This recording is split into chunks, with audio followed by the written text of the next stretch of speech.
KCB have released their Q3 results. Impressive. And I'll be having a conversation with the group CEO, and he's joining me right here on set to unpack the numbers.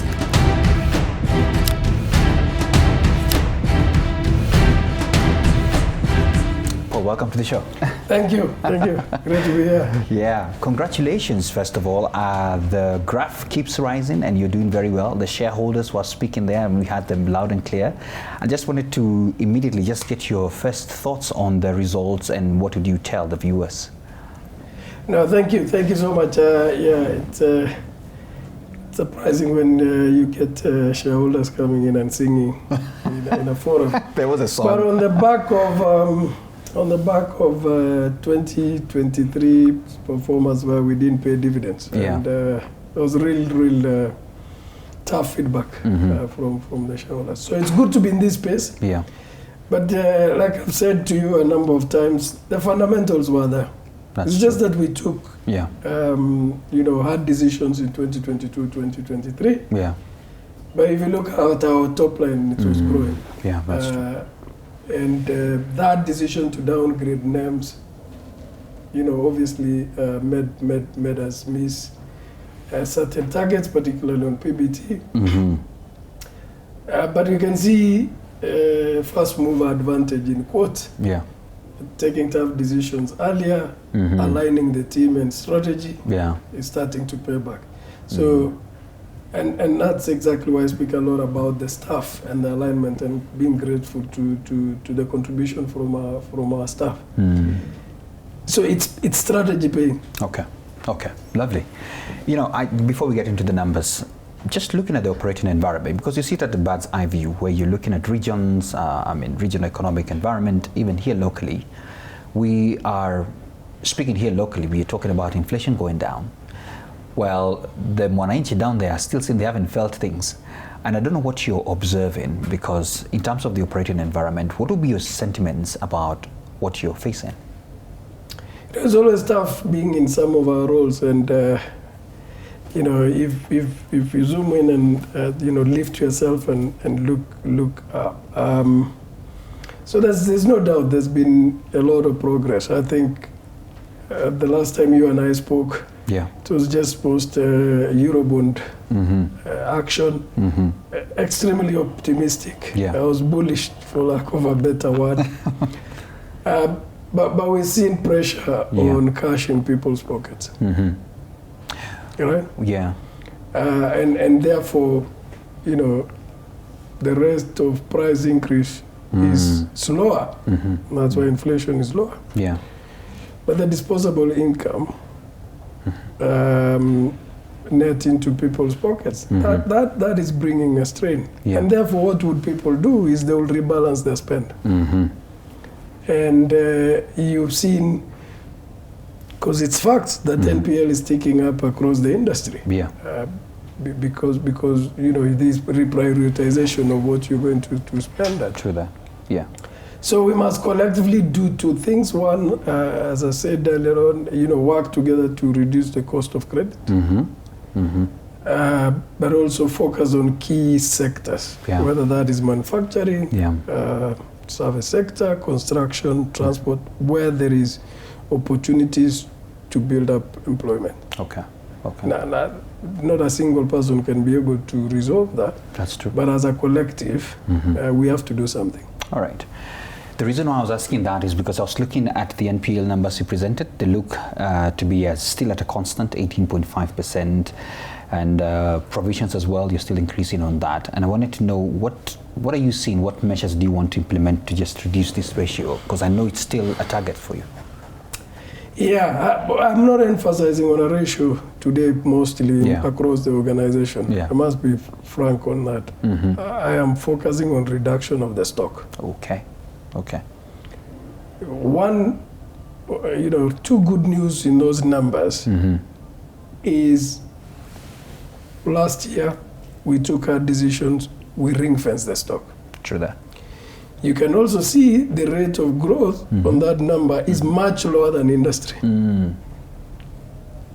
Which effectively, if you see the graph that Lawrence showed, which is very good, because then if you address the stock, you are NPL ratio ceases to be an issue because you've gotten right on the fundamentals on the book. Yeah.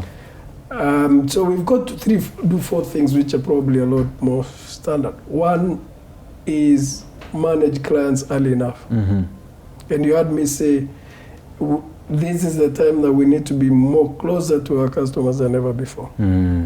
Because of the challenging environment. There's turbulence, that's a fact. Yeah. So early signals supporting upfront is very important for our colleagues, for our customers. And number 2 is working with those who get into trouble in easier, meaningful ways to resolve. But most importantly, just ensure the flow rate is very low into that. And then work a lot of cases that are in court to try and resolve that. Quite a big chunk of that is literally stuck in court. So are you concerned then about your asset quality and the net effect that may come out of this? Because I'm sure this is still something that could have an impact at the end of it all. Every CEO must be allowed today on their asset quality. Yes. Right? Yes. Anybody who tells you they're not worried about that, it's serious. And look, we've got challenge on manufacturing sector, right? Yeah. It's not in question. And banks that have corporate banks and were big corporate banks will come under pressure. Absolutely. On that window. Absolutely. So you have to be concerned, but you also have to say, if you deeply connect with your customers, then you're able to find solutions for them. But also we have to trade off interest margins, and I know that is tough for some of us to say, because even as simple as you'd have probably lent on checkoff before housing levy and before SHIF. Yeah. You have to relook at that person's net pay and actually give them a longer tenor. Yeah, because it has been affected. And you have then to be okay with that direction rather than an NPL and a non-performing loan. Yeah. So we've got to trade off, and I'm very clear that that's the way to weather the storm. No, lovely, because I think that's a very important point, especially in these times where people are really feeling hard-pressed. Are you saying that at least you have spoken to your staff to have loan restructuring and conversations with your customers? We've had loan restructuring. Excellent. At individual customer levels. Okay. On checkoffs, yes. Yeah. We are. So even those numbers include those adjustments. By the way, let me just, even restructuring for staff. Wow. They're not different. Yes. Internal as well. They're not different. But you see, for that, you've got to open a window. Yeah. Right? You've got to do it there. They're no different than your other customers who are in checkoff. They're the ones who go recruit teachers, policemen, and everybody else, and they have that pressure, right? Yeah. Yeah. Okay. Still on the numbers, let's talk about your cost efficiency. I think I noticed your costs growing, I think 11%, which is quite robust to cost income ratio. And I wanted to ask you, what are you targeting some areas, or what is the rationale behind it? Yeah, remember last year we had voluntary early leavers. Yes. So it's starting to pay. Okay, it's starting to pay, yes. Because it wasn't in the news, people didn't see. It's starting to pay. It just means we had a good change management. Good. But we also have a collective bargaining agreement. Okay. It's joint across industry. Staff did get increases for the union, so that reflects in there. And the increase for performance or inflation for management staff for last year. So it just tells you that we've been very ruthless on the other costs and managing those other costs. One of those things that I am passionate about and I follow through as an individual is to make sure that we get value for investments in technology. Okay. So we are seeing that efficiency starting to come through. Okay. But it's not always we crossed the year in a very good way. Okay. I think every CEO is definitely, at least for myself, I speak for myself, is wondering how do you cushion staff. Let's move on now from the numbers and just a bit of some of the things that we've seen around. I wanted you to give us now an update. What's the latest with the acquisition of NBK to Access Bank? We are just on the tail end on back and forth with the regulators. Okay. I think I said boldly, the Central Bank of Nigeria gave them a conditional approval, easy for them, in my view, or to meet that. So we are probably on the last legs of that. Okay, yeah. Excellent on that. Talk about partnerships. I think I saw some huge news about some millions of pounds coming in from, was it EIB, I believe, and interoperability partnerships with Airtel Money as well. I just wanted you to elaborate on some of the partnerships that you're really keen on and what has been happening. So I speak of three things that will drive KCB forward. Yeah. I speak about people, I speak about technology, and I talk about partnerships. So in the era, and you've had people talk about liquidity, you've got to go out there, look for slightly cheaper funds, come and pass that to the SMEs particularly, for example, the AIB one. Yeah. But we also have to look around and say, are there technology partners that we can work with? You know, you mentioned Airtel as one of those that we are working with. Yeah. We've done an amazing, how do we deepen our relationship with Safaricom? Yeah. But also, how do we partner with corporates for the value chain and ecosystem? Yeah. So we've built a whole team in the last 3-4 months that just deals with value chain and ecosystem. Okay. We've now built a team on sustainable finance, not just sustainability, sustainable finance. Yeah. So Eric Naivasha has joined us to drive that. Yeah. You've seen in COP29 that GCF has, advanced, I think probably 69-70 million for us to close the final leg on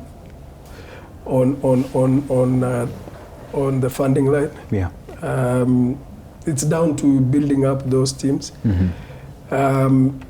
But I think at the end of the day, spinning who the customer is, determining their needs, and locking that ecosystem. I think digital will continue to be at the core of what we want to do. All right. Let's also talk in the same way of acquisitions and the money and the funds that you're giving in on part of your sustainability initiatives. I also noticed you secured a project preparation facility for Green Climate Fund and all that. I just wanted to touch on the ESG and why you're keen on ensuring that you're part and parcel of the financing of the system. But we've got to build a sustainable organization. Yeah. But you can't be sustainable on your own. Yeah. You've got to build sustainability around your customers. But you also have to take lead in the country and the region. Yeah. So for us, we're saying we're very clear on our own sustainability agenda. Yeah.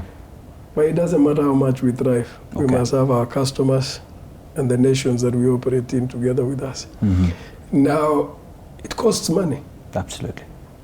So you've got to go use your expertise to seek those funds and advance that to your customers, which is slightly at lower rate, to be able to get them to the same level of where you want them to go. Yeah. So it goes back to customer obsession. Okay. All right. I love that. As we come to a close, I just wanted you to really talk about your shareholders, and I have noticed also very good news, especially on your share growth in terms of the numbers and what has been happening. And also speak to the shareholders, what to really expect from you. And because now we're about to come to the full year and you have to tell them something. Yes. One thing I must say about the KCB shareholders is they stuck with us in the lowest of the moment. So I'm grateful, right? Yeah. To move from 15 to where we are today, it's amazing that they bought into our strategy. Absolutely. Even when we made, for the first time in 21 years, to make a call not to pay dividends. We still had that. I think I'll say a few things. One is we have a strategy in place. The board and management are ruthlessly focusing on delivering that strategy. Yeah. Our strategy, we've made it public, and we will deliver on that strategy. We've gotten all our businesses into the double digit and actually upper teens on return on equity. That should give them confidence in terms of dividends and sustainable dividends downstream. You know, what they were worried about KCB, you can see the rebound of KCB Bank Kenya. Yeah. It was the concern for 2020. Absolutely, it was, yeah. So with that level of performance, I've no doubt about a flow of returns for our shareholders. Okay, that's good news for them. Finally, regional trade. I was listening to you and you were very keen to say that you are quite bullish when it comes to looking at opportunities. And I was keen to ask you, have you already identified some, or is it still in the kitchen, or can you share some insights why you are really looking at tapping into the region? You know, when you've got 7 countries, you must make it count, and the way that you make that count is you must follow the trade. You're so right. We've got our customers who are doing business in DRC. We must support that, and I think we're doing that extremely well. Same for Tanzania. Uganda is our biggest trading partner. We must be part of that. But most importantly, people don't talk about. We probably have around about 22 billion in terms of trade value with Ethiopia. Yeah. And in our books. Wow. And